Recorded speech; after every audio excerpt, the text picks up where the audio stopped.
नमस्कार दोस्तों। देखिए मित्रों, हमने पिछली क्लास में हिंदी व्याकरण के टॉपिक शब्द विचार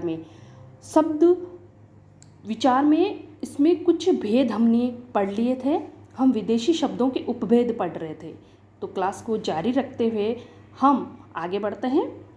हमने विदेशी शब्द जो हिंदी भाषा में प्रयुक्त होते हैं उनमें कि वो किस प्रकार हमारी हिंदी में प्रयोग लिए जाते हैं। जैसे राजनीति, आर्थिक, धार्मिक, सांस्कृतिक कारणों से क्या होता है, किसी भाषा में अन्य देशों की भाषाओं के शब्द आ जाते हैं तो उन्हें विदेशी शब्द कहते हैं।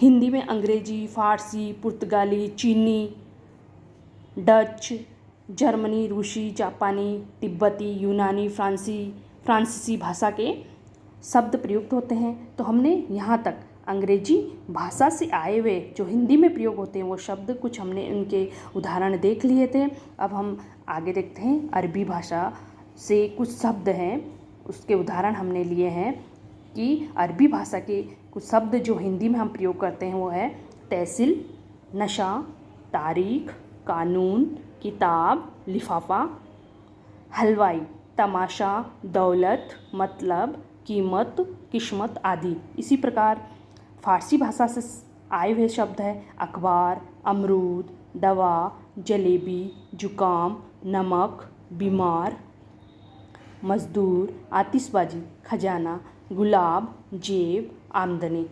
इसी प्रकार पुर्तगाली भाषा से आए हुए शब्द है संतरा, साबुन, गोदाम, गोभी, आलू, अचार, बटन, बाल्टी, पपीता, पतलून, अल्पिन, गमला, मेज आदि। इसी प्रकार देखते हैं आगे। तुर्की भाषा से आए हुए शब्द है चेचक, चुगली, चम्मच, कैंची, कुली, तोप, बहादुर।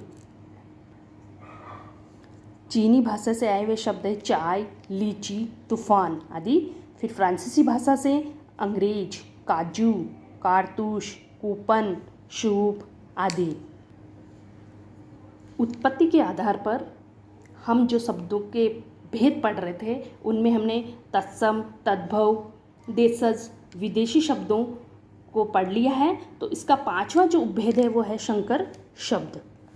हिंदी में वे शब्द जो दो अलग अलग भाषाओं के शब्दों को मिलाकर बना लिए गए हैं संकर शब्द कहलाते हैं। अर्थात हिंदी में जो दो अलग अलग भाषाएं उन शब्दों को मिलाकर हम प्रयोग में लेते हैं। तो देखते हैं इसके उदाहरण।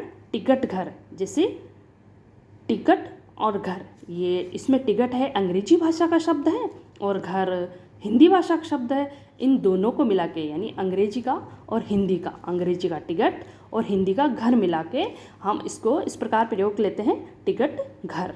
इसी प्रकार उद्योगपति, उद्योग संस्कृत का शब्द है, पति हिंदी का। इन दोनों को मिलाकर क्या हुआ उद्योगपति, यानी उद्योग संस्कृत भाषा से और पति हिंदी भाषा से। संस्कृत और हिंदी दोनों का मिला के क्या करें हम, ये उद्योगपति बनाया। और उद्योगपति क्या है, एक संकर शब्द। रेल यात्री, रेल अंग्रेजी का, यात्री संस्कृत का। जांचकर्ता, जांच फारसी भाषा का है, कर्ता हिंदी भाषा का है। बेआब, बे फारसी भाषा का शब्द है, आब अरबी का है। इसी प्रकार उड़न तस्त्री, उड़न हिंदी का, तस्त्री फारसी भाषा का है। सजा प्राप्त, सजा फारसी भाषा से और प्राप्त हिंदी से। इसी प्रकार हुआ सजा प्राप्त। तो हमने उत्पत्ति के आधार पर इसके 5 उपभेद पढ़ लिए हैं। अब हम दूसरा शब्दों के भेद में दूसरा पढ़ते हैं, रचना के आधार पर शब्दों के भेद या प्रकार।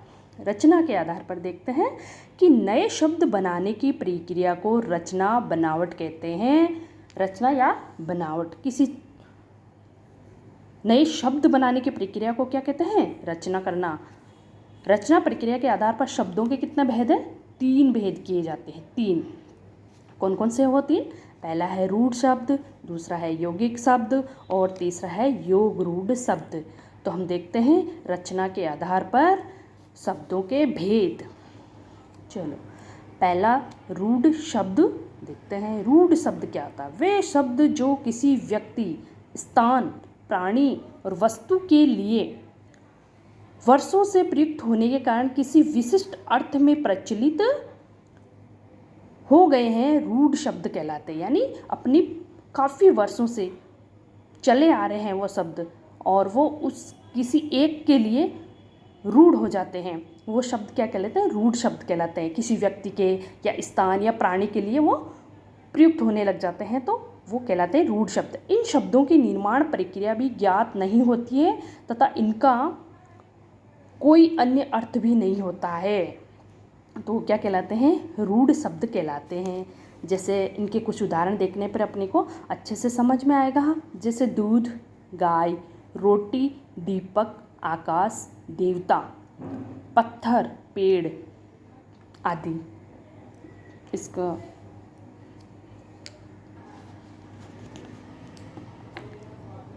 रचना के आधार पर अब हम यौगिक शब्द और योग रूढ़ शब्द नेक्स्ट क्लास में पढ़ेंगे।